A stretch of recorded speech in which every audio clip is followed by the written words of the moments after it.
Shalom, shalom, povo de Deus. Estamos aqui com mais uma aula. Vamos falar hoje sobre pastor é ovelha ou ovelha é pastor? Você acha que pastor é ovelha? Você acha que uma ovelha pode ser pastor? Então vamos ver aqui esta imagem. Como você pode ver nessa primeira imagem aqui, um pastor conduzindo um rebanho de ovelhas. Então, até a própria imagem ela já denota a diferença entre o pastor e a ovelha. A ovelha, no âmbito geral, ela é o rebanho que o pastor conduz e alimenta. O pastor ele é diferenciado, porque ele conduz as ovelhas, ele dá o alimento para as ovelhas, ele empunha geralmente o cajado, que representa o cajado de autoridade, o cajado que é dado por Deus, que representa a autoridade espiritual. Então o pastor ele tem uma ordenança para cuidar de um rebanho. Então um pastor ele não pode ser ovelha, ele tem que ser pastor.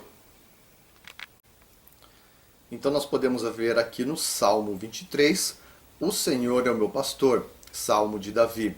O Senhor é o meu pastor, nada me faltará. Ele me faz repousar em pastos verdejantes. Leva-me para junto das águas de descanso. Refrigera minha alma. Guia-me pelas veredas da justiça. Por amor do seu nome, ainda que eu ande pelo vale da sombra da morte, não temerei mal nenhum, porque tu estás comigo. O teu bordão ou cajado, o teu bordão, o teu cajado, me consola. Preparas-me uma mesa perante os meus adversários. Unge-me a cabeça com óleo, e o meu cálice transbordará. Bondade e misericórdia certamente me seguirão todos os dias da minha vida, e habitarei na casa do Senhor para todo sempre. Então, como nós podemos ver aqui no Salmo 23, o Senhor é o nosso pastor e nada vai nos faltar, porque Ele nos dá todo o suprimento necessário, né? O pastor que leva a ovelha para junto de águas de descanso é o pastor quem traz o refrigério da alma, guia pelas veredas da justiça e por amor do nome do Senhor.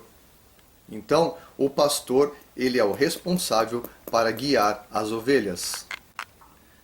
Aqui no livro de Jeremias, vamos para a palavra, Jeremias capítulo 3, lá no versículo 15, a palavra do Senhor diz assim: Dar-vos-ei pastores segundo o meu coração.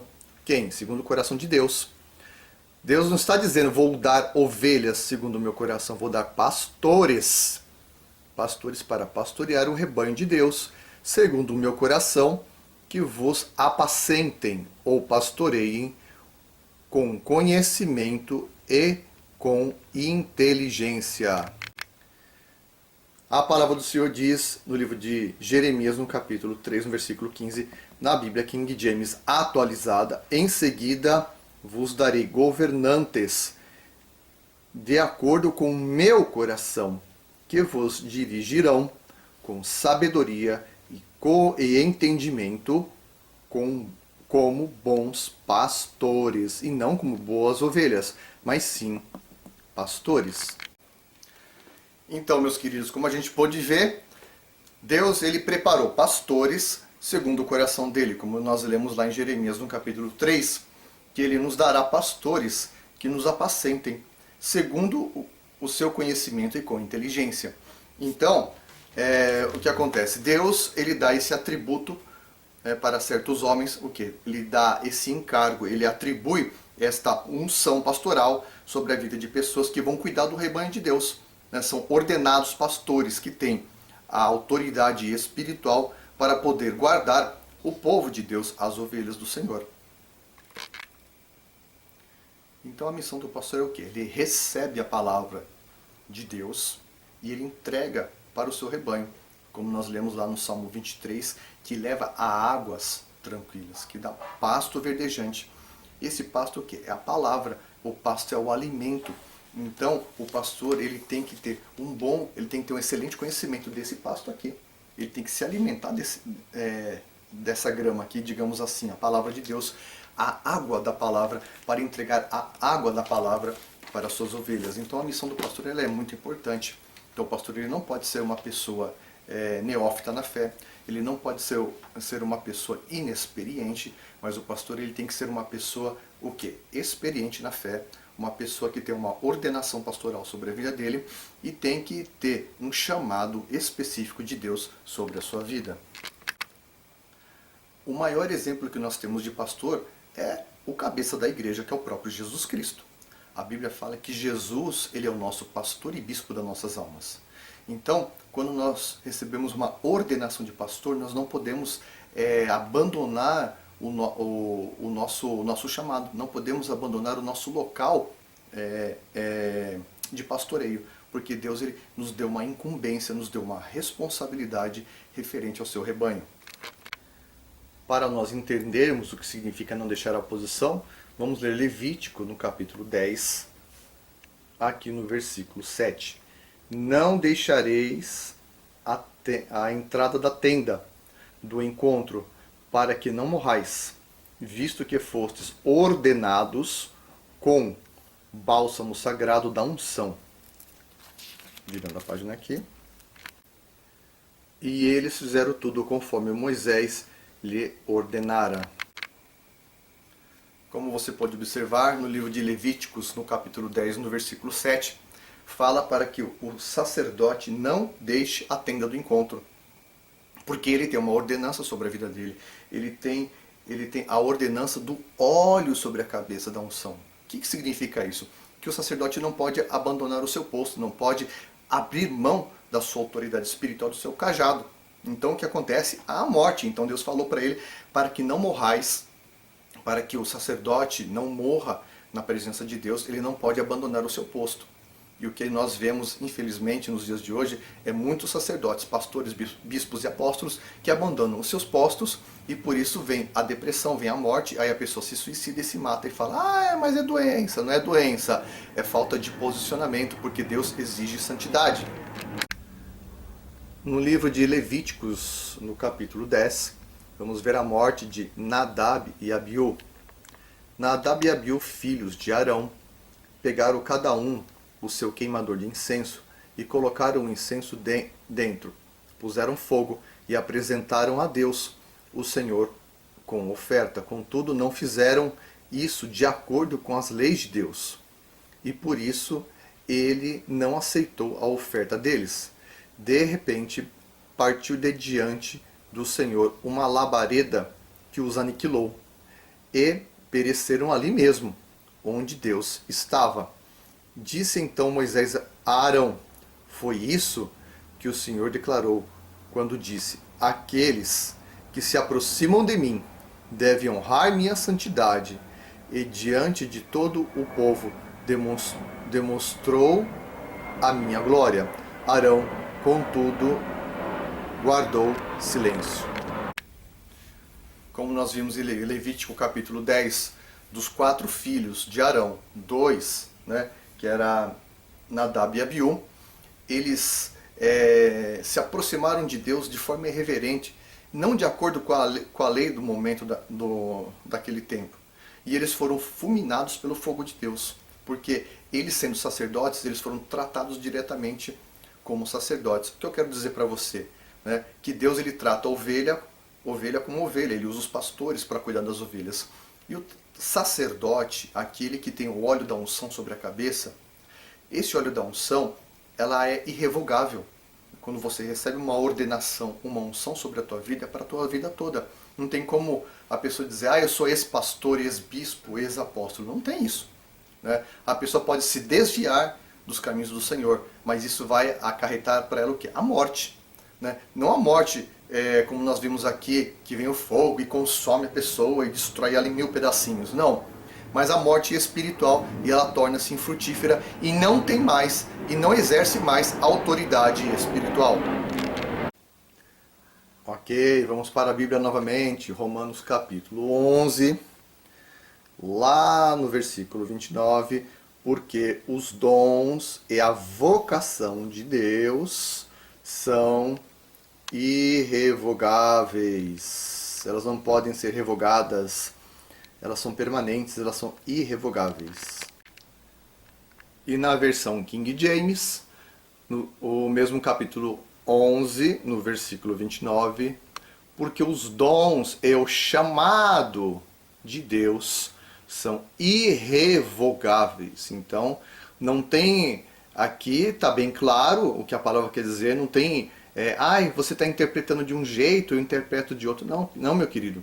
Está bem clara a palavra aqui. Por quê? Só se aqui tivesse escrito, se a tua Bíblia tivesse escrito em chinês, tudo bem. Mas só que aqui é o seguinte, está em português bem claro, né? Tradução do original, porque os dons, né?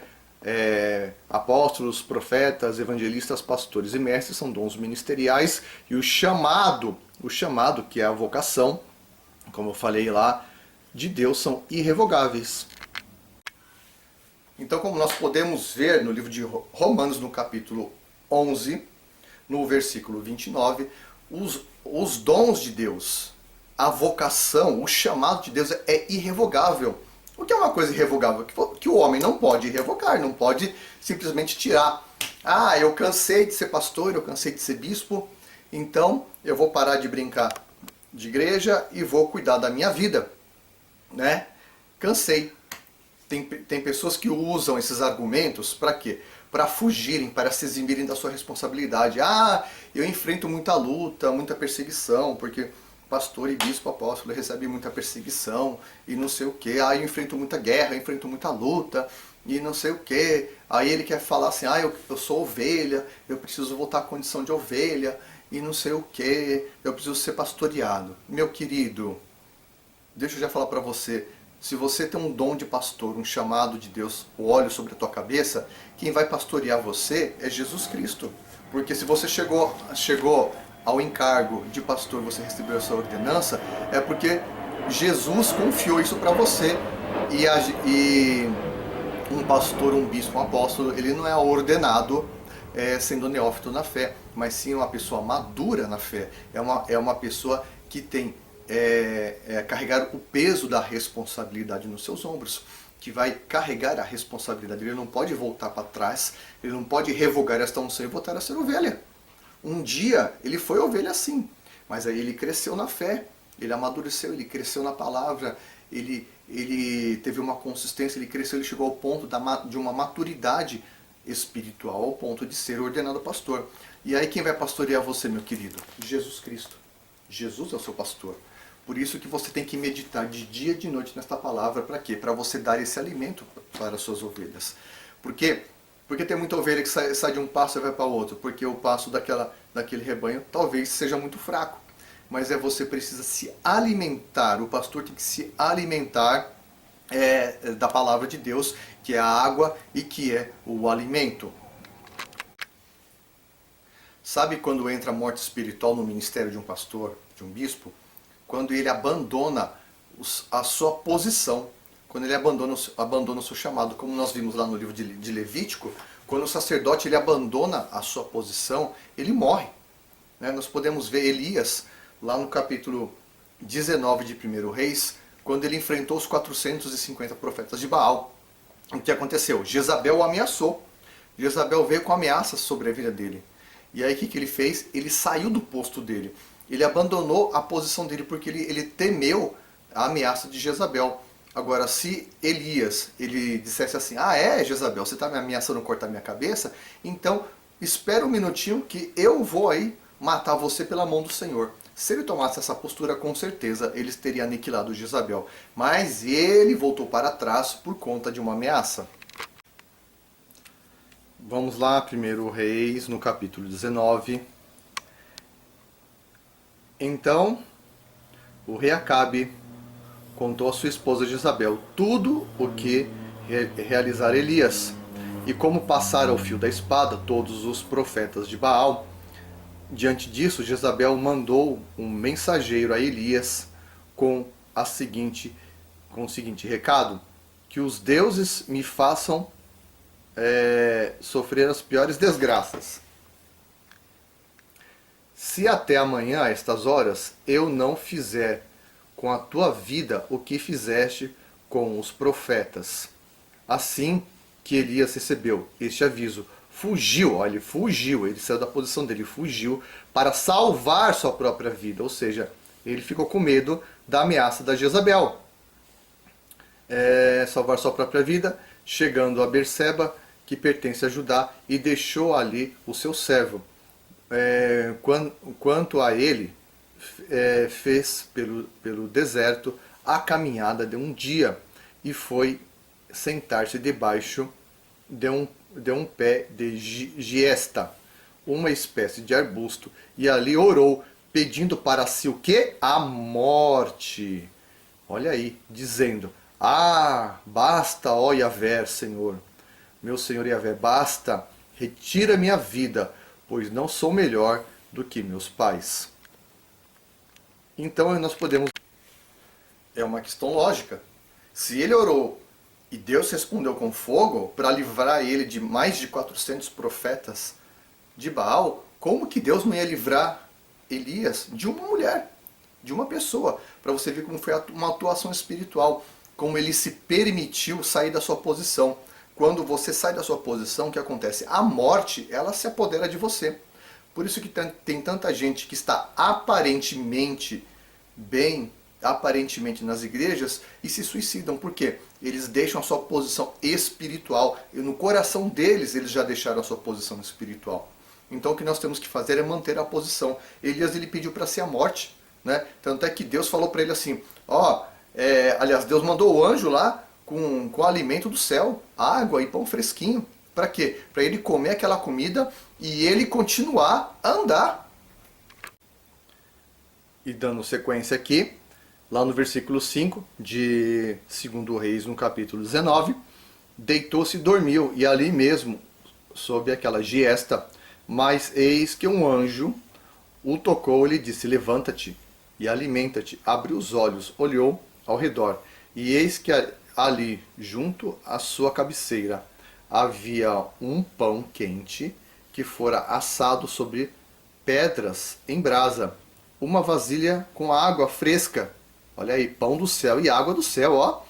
Tendo comido e bebido, voltou a se deitar. E o anjo do Senhor veio pela segunda vez, tocou-o e lhe recomendou: Levanta-te e come, porque a viagem será muito longa.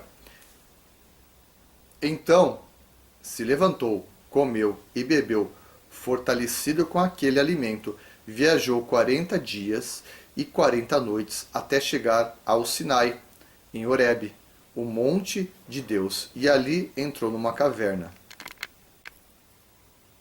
Passou a noite. Então Elias ouviu a voz do Senhor, que lhe questionou nestes termos: Que fazes aqui, Elias? Ao que ele respondeu: Sinto minhas entranhas serem consumidas por causa do ardente zelo que tenho por Yahvé. Ou seja, eu sinto as minhas entranhas ardentes, né? E o Senhor, Deus dos exércitos, porquanto os israelitas abandonaram a sua aliança, destruíram os teus altares e mataram seus profetas ao fio da espada, e fiquei solitário. Aí já começou com aquela lenga-lenga, dizendo que é como se fosse a última bolachinha do pacote, né? Restou somente eu, oh, que dozinha dele. E agora procuro me matar e me tirar a vida, oh, judiação dele, né? Como se Deus não livrasse ele. Diante dessas palavras, Deus lhe disse: Sai deste lugar e vai ficar diante de mim, ao alto do monte. Deus queria que ele se levantasse, né? Não ficasse ali prostrado. Então o Senhor passou por ali e mandou um vento muito forte que fendeu os morros e partiu as pedras em pedaços, ou seja, um verdadeiro furacão para quebrar as pedras. Contudo, Yahvé não estava no vento. Quando o vento arrefeceu e parou de soprar, correu um forte terremoto. Porém o Senhor não estava no terremoto das terras. Em seguida ao terremoto caiu um fogo, mas o Senhor também não estava no fogo. Do fogo veio um sussurro de brisa suave e tranquilo. Assim que Elias percebeu aquele murmúrio puxou a sua capa para proteger o rosto e saiu, prostrou-se à terra da caverna. E uma voz lhe indagou: que fazes aqui, Elias? Deus falando com ele de novo. Ao que ele respondeu: sintam-me minhas entranhas. Lá, ele começou a ladainha toda de novo, né? Né? Os altares, mimimi todo de Elias. Então o Senhor de novo. Então o Senhor Deus ordenou: vai, retorna por onde vieste, ou seja, volta de onde você veio, meu filho. Não é para você ter saído de lá. Volta, retorna, volta para o seu caminho de origem, volta para o teu chamado, volta a exercer a tua função, o teu chamado, né? Onde vieste, para o deserto de Damasco.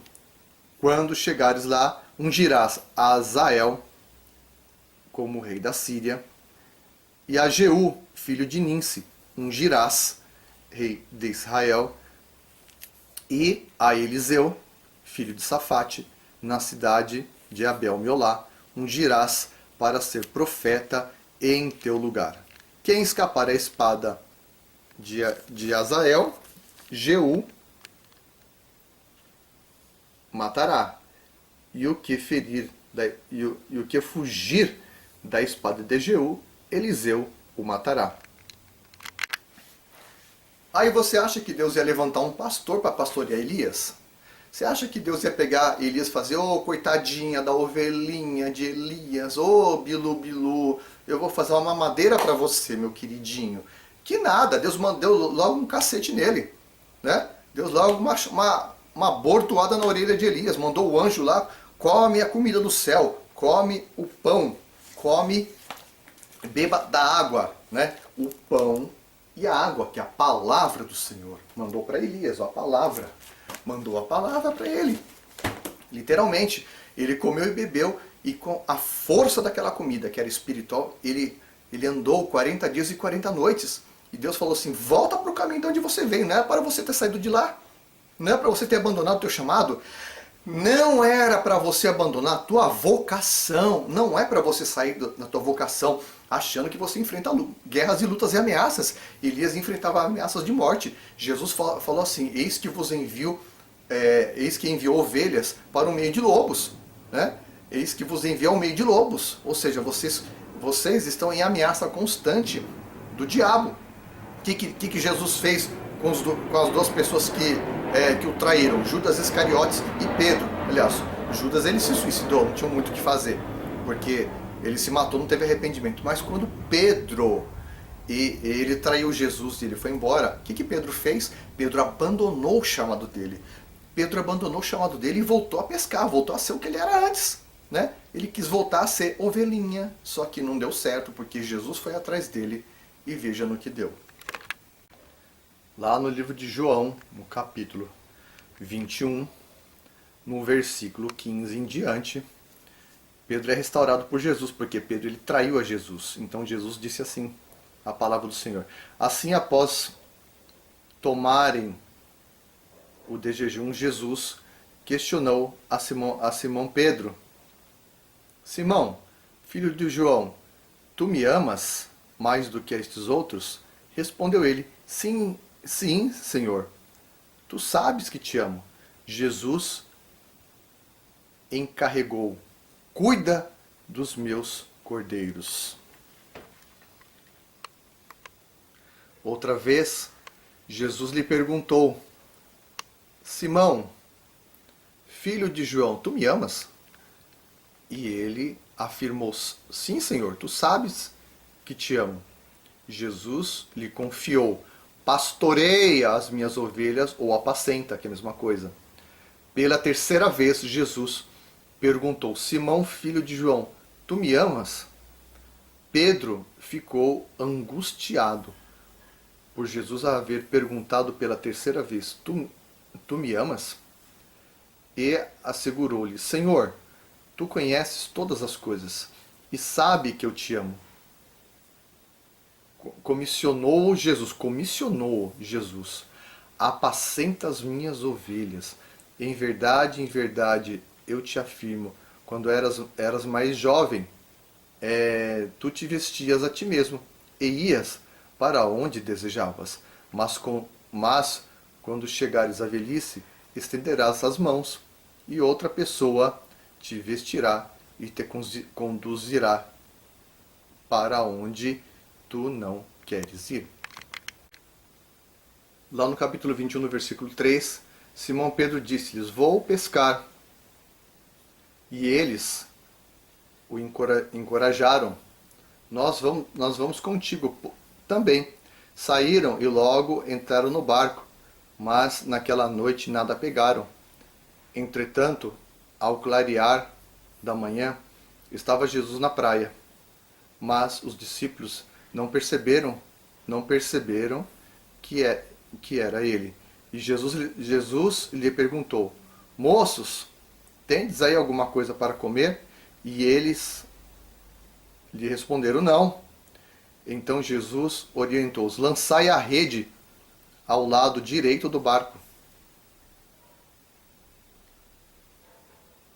e encontrareis. Assim eles o fizeram, e logo não conseguiram recolher a rede, por causa da abundância de peixes. Diante disso, os discípulos a quem Jesus amava, disse a Pedro: É o Senhor. Assim que Simão Pedro ouviu que era o Senhor, vestiu sua túnica, pois havia tirado, e lançou-se ao mar. Mas os outros discípulos viram no pequeno barco, arrastando a rede com os peixes, pois não estavam longe da praia, senão uns 200 côvados. Então assim que saltaram em terra, viram ali uma fogueira, peixe sobre as brasas e um pouco de pão.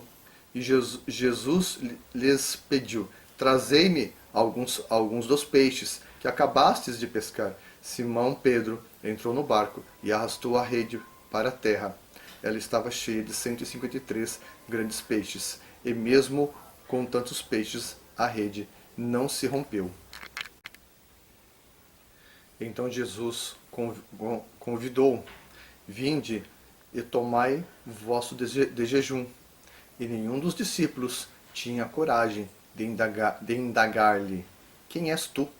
Pois sabiam que era o Senhor. Jesus aproximou-se, pegou o pão e deu a eles. Tomou um peixe e fez o mesmo. E essa foi a terceira vez que Jesus apareceu aos seus discípulos, depois de haver ressuscitado dos mortos.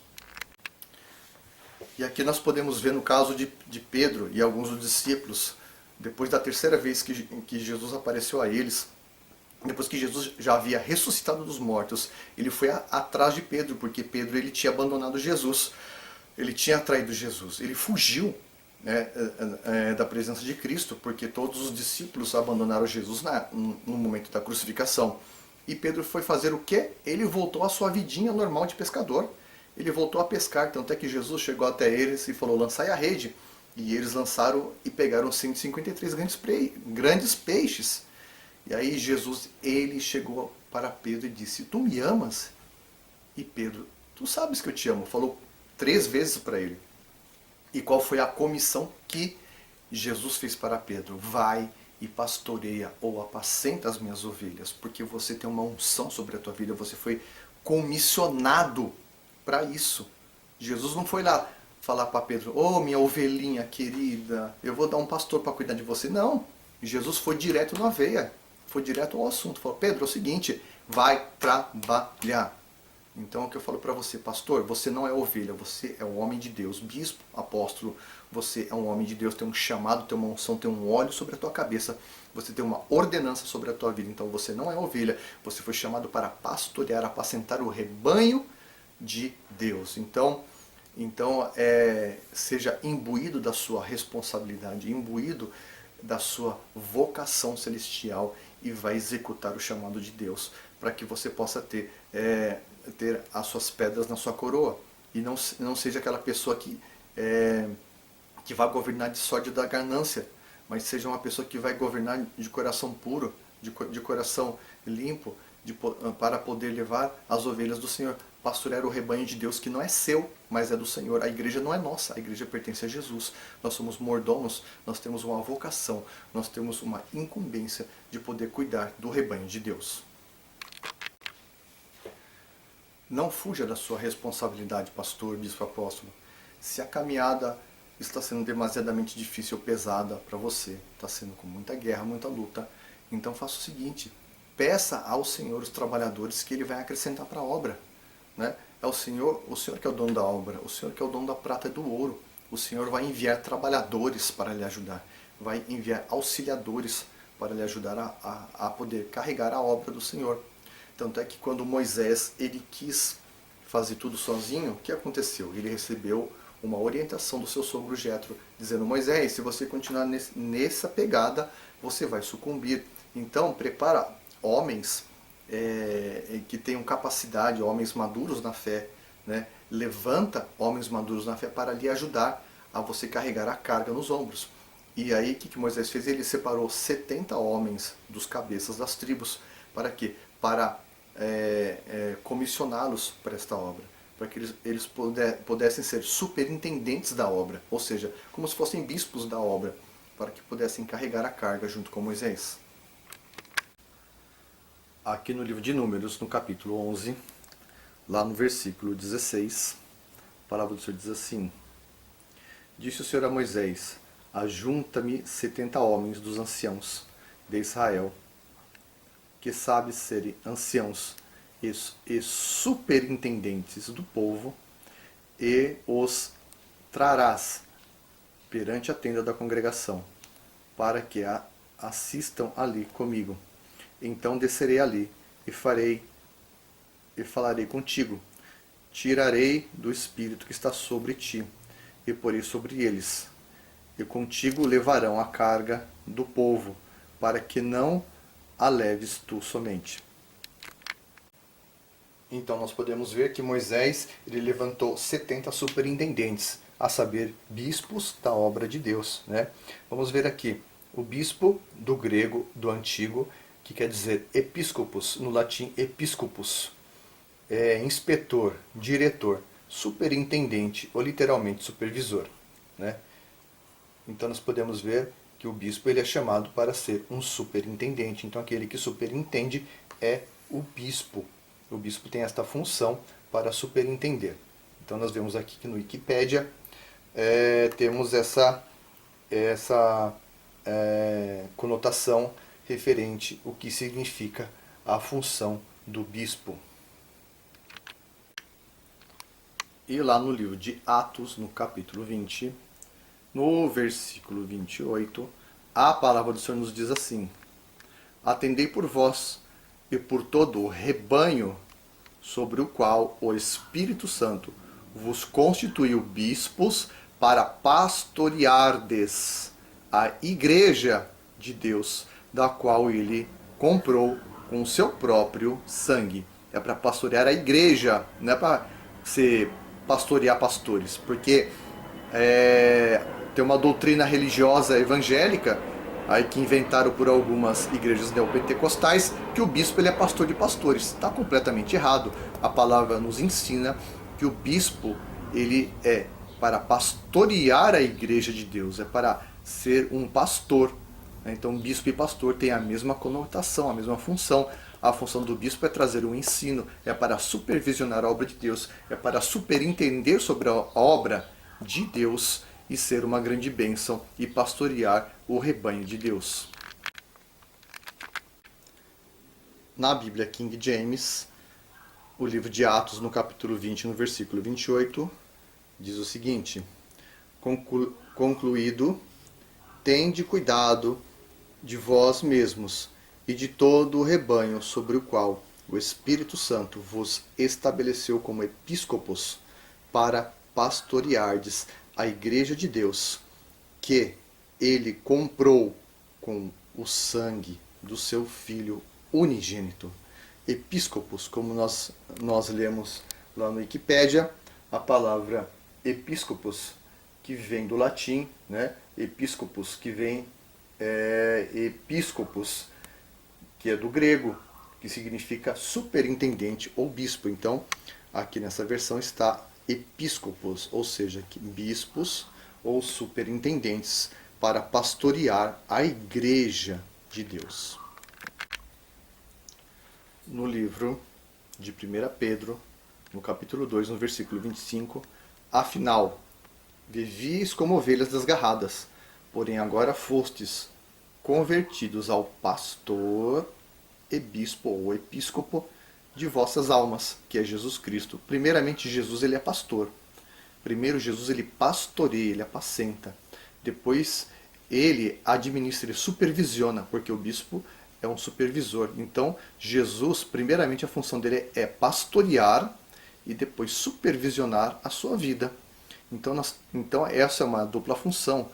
Aliás, são dois nomes diferentes, porém com a mesma função de pastorear e administrar o rebanho de Deus. Então Jesus Cristo, ele é o nosso sumo pastor e bispo das nossas almas. 1 Pedro, no capítulo 2, no verso 21, portanto, para isto fostes chamados, pois que também Cristo sofreu em vosso lugar, deixando-vos exemplo para seguirdes os seus passos, o qual não cometeu pecado, nem dolo algum se achou em sua boca, pois ele, quando ultrajado, não revidava com ultraje, quando maltratado, não fazia ameaças, mas entregava-se àquele que julga retamente, carregando ele mesmo em seu corpo sobre o madeiro os nossos pecados, para que nós, mortos para os pecados, vivamos para a justiça. Por suas chagas fostes sarados, porque estáveis desgarrados como ovelhas, agora porém vos convertestes ao pastor e bispo da vossa alma. Então, ou seja, Jesus, ele nos pastoreia e administra nossas vidas. Ele supervisiona as nossas vidas. Lá em 1 Timóteo, no capítulo 1 Timóteo, capítulo 3, nós vemos aqui a qualificação dos bispos e diáconos, né? Fiel é a palavra, se alguém aspira ao episcopado, excelente obra almeja. Lembra que falamos sobre o episcopado? O episcopo, ou seja, aquele que almeja chegar à ordenação de bispo. É necessário, portanto, que o bispo ele seja repreensível, esposo de uma só mulher, temperante, sóbrio, modesto, hospitaleiro, apto para ensinar. Lembra que eu falei, não pode ser neófito na fé. Então ele tem que ser apto para o ensino, né, para ser um mestre. Então o bispo ele está na qualificação do mestre.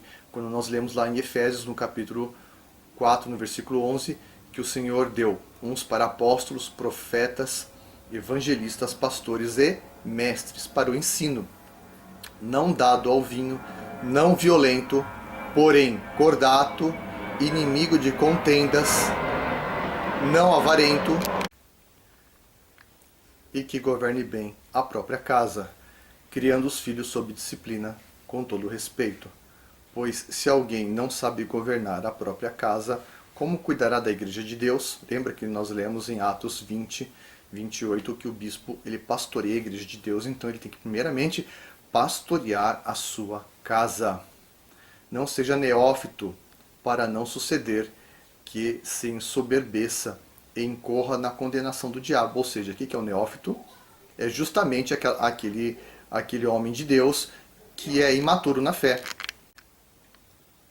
Pelo contrário, é necessário que tenha bom testemunho dos de fora, a fim de não cair no opróbrio e no laço do diabo.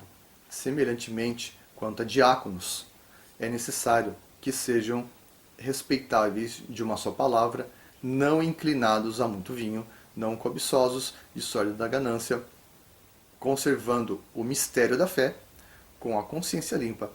Também sejam estes primeiramente experimentados e, se mostrarem irrepreensíveis, exerçam o diaconato. Da mesma sorte, quanto a mulheres é necessário que sejam elas respeitáveis, não maldizentes, temperantes e fiéis em tudo. O diácono seja marido de uma só mulher, governe bem os seus filhos e a própria casa, pois os que desempenharem bem o diaconato alcançarão para si mesmo justa preeminência e muita intrepidez na fé em Cristo Jesus.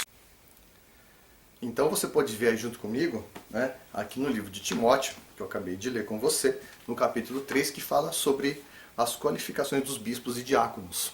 Por que eu também falei dos diáconos? Porque o diácono ele aspira o episcopado, porque ele está também galgando o caminho da fé. Então, como nós lemos aqui, o episcopo ou o bispo, ele é necessário que ele seja irrepreensível, esposo de uma única mulher, hospitaleiro, temperante e, como nós lemos lá, apto para ensinar. Ele está enquadrado na função de mestre, como nós lemos lá no livro de Efésios, no capítulo 4, versículo 11. No livro de Efésios, no capítulo 4, a partir do versículo 7, o santo ministério e o serviço dos santos. Lá no versículo 7, a graça foi concedida a cada um de nós segundo a proporção do dom de Cristo, ou seja, os dons que o Senhor distribuiu aos homens. Por isso diz, quando ele subiu às alturas, levou cativo o cativeiro e concedeu dons aos homens. Ele concedeu dons. Então quem concede dons aos homens é Jesus Cristo. O dom não vem de outra natureza, apenas de Cristo.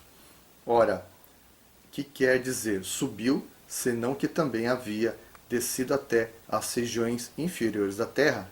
Aquele que desceu também é o mesmo que subiu acima de todos os céus, para encher todas as coisas.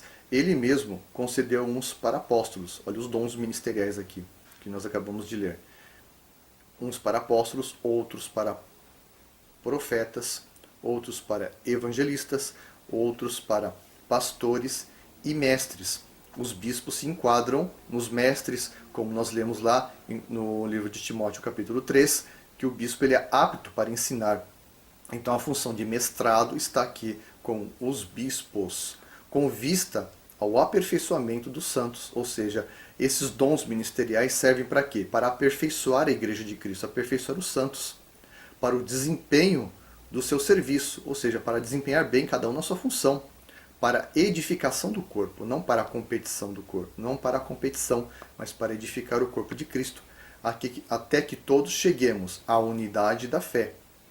Para quê? O serviço de cada um é para a unidade da fé, para o pleno conhecimento do Filho de Deus, a perfeita varonilidade e a medida da estatura da plenitude de Cristo, para que não sejamos como meninos agitados de um lado para o outro, levados ao redor por todo vento de doutrina, pela artimanha dos homens, que pela astúcia com que induzem ao erro. Lembra que nós falamos que o bispo ele tem que ser apto para ensinar? A função de mestre é muito importante para quê? Para estabelecer a doutrina de Cristo, para que não sejamos agitados de um lado para o outro e levados ao redor por qualquer vento de doutrina, mas que nós tenhamos a doutrina do Evangelho, mas seguindo a verdade em amor, cresçamos em tudo naquele que é a cabeça, Cristo, de quem todo o corpo, bem ajustado, ou seja, consolidado pelo auxílio de toda a junta. Qual é o auxílio? Consolidado pelo quê? Pelas juntas, que é cada ministério ajuntado, os ministérios juntos, segundo a justa cooperação de cada parte, ou seja, cada parte cooperando e não competindo, mas cooperando uma com a outra, efetua o seu próprio aumento ou crescimento para edificação de si mesmo em amor. Então, como nós podemos ver aqui no livro de Efésios, no capítulo 4, falando dos dons ministeriais, que é Cristo que dá os dons ministeriais. O dom ministerial não vem de outro de outra entidade, mas sim por Jesus Cristo, que entregou dons aos homens, levou cativo o cativeiro e entregou dons aos homens. E lá no versículo 11 de Efésios 4, nós vemos que Jesus Cristo deu uns para apóstolos, profetas, evangelistas, pastores e mestres. Ele não deu ovelhas para cuidar de ovelhas, né? Ele atribuiu dons ministeriais para quê? Para pessoas maduras na fé, para que possam pastorear a igreja de Deus. Portanto, esta frase, pastor também é ovelha, na verdade é uma tremenda heresia. Existem até livros que comentam esse assunto e abordam esse tema, porque biblicamente não tem fundamento que pastor também é ovelha. Como nós apuramos aqui na palavra, pastor é pastor e ovelha é ovelha. Quem carrega as ovelhas perdidas é justamente o pastor. É o pastor quem carrega as ovelhas e não as ovelhas que carregam o pastor. Portanto, a missão de pastorear o rebanho de Deus é uma comissão que o Espírito Santo dá. O Espírito Santo ele nos dá ferramentas para pastorearmos o rebanho de Deus. Deus nunca vai dar um peso maior que você não possa carregar. Se Deus te der um rebanho, seja o número que ele for, é porque ele te dá a capacidade para que você possa apacentar esse rebanho. E se porventura, de alguma forma, o trabalho tem sido pesado, você tem que aprender como Moisés, como Deus ensinou para Moisés, para ele atribuir, dividir a sua unção com mais colaboradores, pedir ao Senhor da obra que mande, que envie trabalhadores para dividir o cargo, para dividir o peso da obra, porque muitos pastores sucumbem no seu chamado, na sua vocação, justamente por errarem nesse ponto, porque eles não buscam o conhecimento na palavra, eles não buscam a sabedoria no Espírito Santo, eles querem fazer tudo sozinhos ou querem literalmente governar o seu rebanho sozinhos. Então eles não atribuem, eles não dividem a função e o encargo pastoral. Então o episcopado, o pastorado, o apostolado, o profético, o evangelístico, todos têm a mesma função para edificar o corpo de Cristo. Porque a função do pastorado justamente é isso, para que cheguemos à unidade da estatura de Cristo, para que as ovelhas não sejam divididas por doutrinas estranhas. Por isso o bispo tem que ser apto para ensinar, né? Não sendo neófito na fé, mas sendo apto para ser um mestre para ensinar o rebanho de Deus. Então eu digo para você que é pastor, que é bispo, e que você, porventura, você abriu mão do seu cajado, volte para o centro do teu chamado, para que seja ativado novamente o seu chamado em Deus, para que você seja novamente ativado e venha a ressuscitar no chamado do Espírito Santo de Deus.